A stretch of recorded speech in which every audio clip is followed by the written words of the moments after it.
Assalamualaikum warahmatullahi wabarakatuh. Alhamdulillahi rabbil alamin. Assalatu wassalamu ala asyrafil anbiya'i wal mursalin Sayyidina wa maulana Muhammadin wa ala alihi wa ashabihi wa man tabi'ahum bi ihsanin ila yaumiddin. Kita umat Islam diwajibkan berpuasa. Apakah umat-umat terdahulu juga diwajibkan berpuasa? Kita bisa melihat di dalam Al-Quranul Karim. A'udzu billahi minasyaitonir rajim. Bismillahirrahmanirrahim. Ya ayyuhalladzina amanu kutiba alaikumus syiyamu kama kutiba 'alal ladzina min qablikum la'allakum tattaqun. Wahai umat yang beriman, diwajibkan atas kalian berpuasa sebagaimana diwajibkan atas umat terdahulu supaya kalian menjadi bertakwa. Di dalam ayat ini dijelaskan bahwa puasa ini juga pernah diwajibkan kepada umat-umat terdahulu, kama kutiba 'alal ladzina min qablikum. Akan tetapi bagaimana puasa-puasa umat-umat terdahulu tersebut? Kita bisa melihat salah satunya adalah di dalam tafsir Mafatihul Ghaib atau At-Tafsir Al-Kabir oleh Syekh Fakhruddin Ar-Razi. Beliau mengatakan bahwa di dalam ayat kama kutiba 'alal ladzina min qablikum setidaknya ada beberapa penafsiran. Yang pertama disebutkan persamaan antara yang dilakukan puasa umat saat ini dengan umat terdahulu itu aidun lima aslu ijabis shaum, yaitu dikembalikan kepada hukum asal yaitu kewajiban puasa. Artinya kalau umat Islam diwajibkan berpuasa di bulan Ramadan, umat terdahulu juga diwajibkan berpuasa. Beliau menyatakan ya'ni anna hadhil ibadah kanat maktubatan wajibatan 'alal anbiya'i wal umam minan ladun adam ila ahdikum. Artinya adalah bahwa ibadah ini atau ibadah puasa ini itu kanat maktubatan wajibatan, itu diwajibkan kepada nabi-nabi sebelummu dan umat-umat sebelummu dari Nabi Adam sampai kepada masamu, begitu. Nah, pendapat ini beralasan bahwa disyariatkannya puasa ini karena puasa ini adalah ibadatun syaqqah, kata beliau, yaitu ibadah yang sangat berat.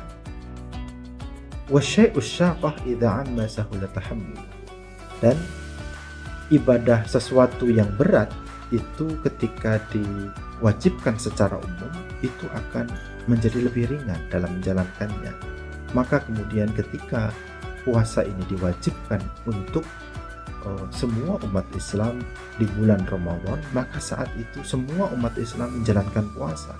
Ketika semua umat Islam menjalankan puasa, maka orang yang menjalankan puasa di saat itu menjadi seperti lebih ringan, karena orang di sekitarnya, umat yang beragama Islam juga sama-sama berpuasa.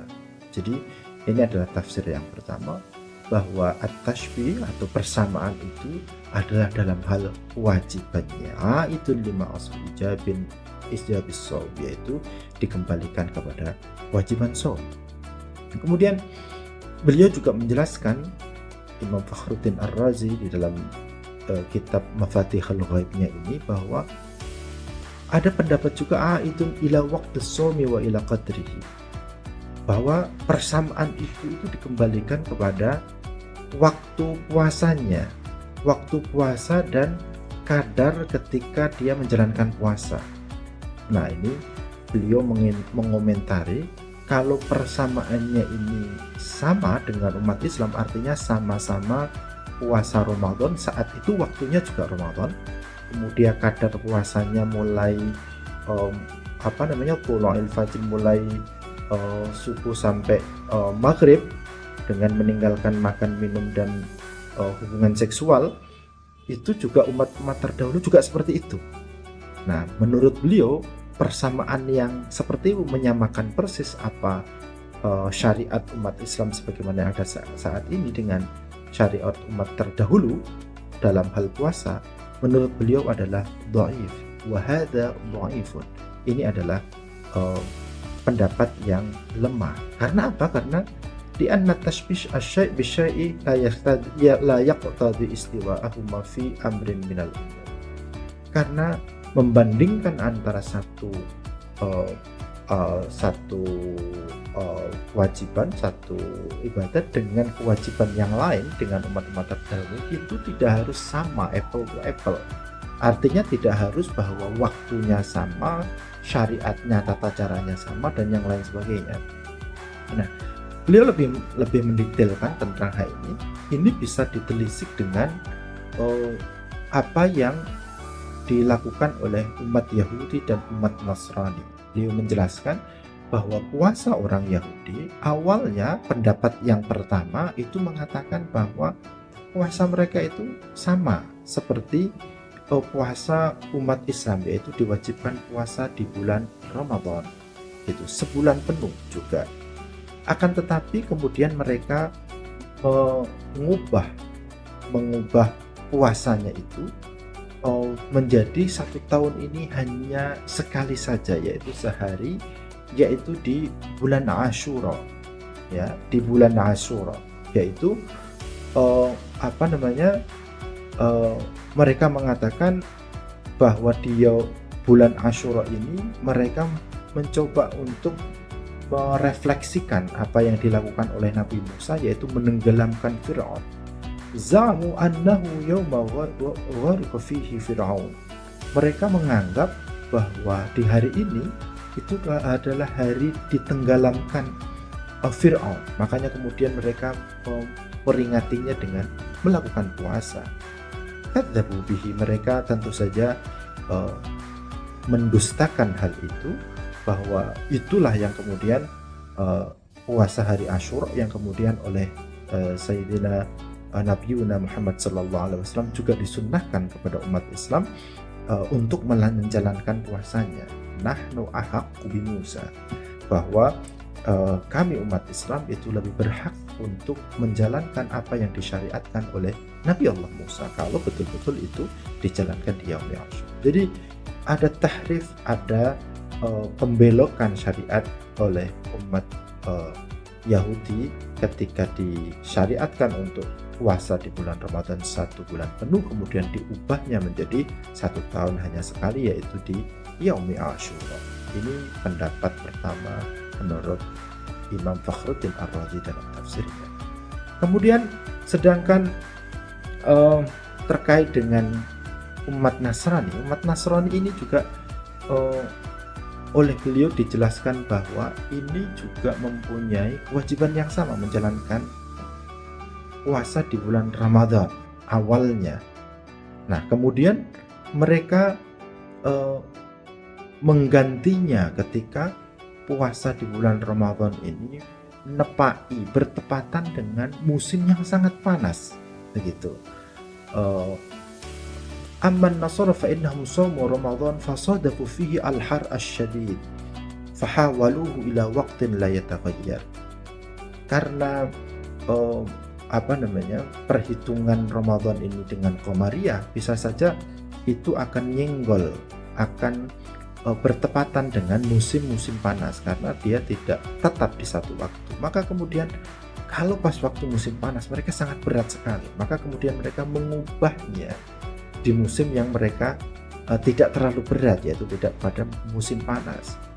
Fazadu ashran, diubah kemudian ditambah 10 hari, jadi 30 ditambah 10 menjadi 40 hari, begitu. Tsumma ba'da zaman ishtaka malikuhum, kemudian setelah beberapa waktu kemudian ada kebutuhan pembesarnya mereka, yaitu rajanya mereka, untuk menambah itu fazatu sab'an, kemudian ditambah 7 hari, gitu, sehingga menjadi 47. Tsumma ja'a malikun akhar, kemudian datang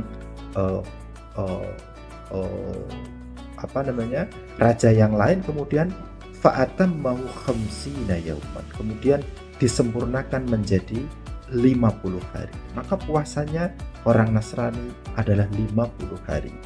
Nah, inilah beliau menyatakan ini kenapa kemudian orang Nasrani itu disifati oleh Al-Qur'an, ittakhadhu ahbarahum wa ruhbanahum arbaban min dunillah. Mereka menjadikan ahbarahum, ulama-ulama mereka, wa ruhbanahum, ulama-ulama mereka yang faham perjanjian lama, wa ruhbanahum, dan alim perjanjian baru, itu dijadikan sebagai arbaban min dunillah, sebagai Rabb yang menetapkan puasa selain sebagaimana yang ditetapkan oleh Allah. Nah, akhirnya bahwa syariatnya ini juga berbeda gitu. Nah, kemudian ada pendapat lain yang disebutkan oleh beliau, anna wajha syabahi annahu yahrumu at-ta'am wasyarab wal jima' ba'dan naum, bahwa persamaannya itu, wajah syabahnya puasa umat muslim dengan umat terdahulu itu adalah diharamkan makan, minum, dan berhubungan seksual ba'dan naumi. Nah, kalau kita umat Islam itu batasannya bukan ba'dan naumi, akan tetapi adalah ketika sudah fajar shadiq, tulu'ul fajr, kemudian sampai ghurub syamsi, yaitu ketika maghrib. Nah, ini yang membedakan. Nah, ini adalah puasa umat terdahulu. Ada puasa umat terdahulu yang oleh Rasulullah Muhammad SAW diteruskan dan disyariatkan untuk umat Muhammad, yaitu adalah puasa sunnah Daud. Puasa sunnah Daud itu adalah puasa sehari, besoknya tidak puasa, kemudian besoknya lagi puasa, begitu seterusnya. Nah, itu adalah syariat Nabi Daud dalam hal puasa. Jadi, saudara sekalian,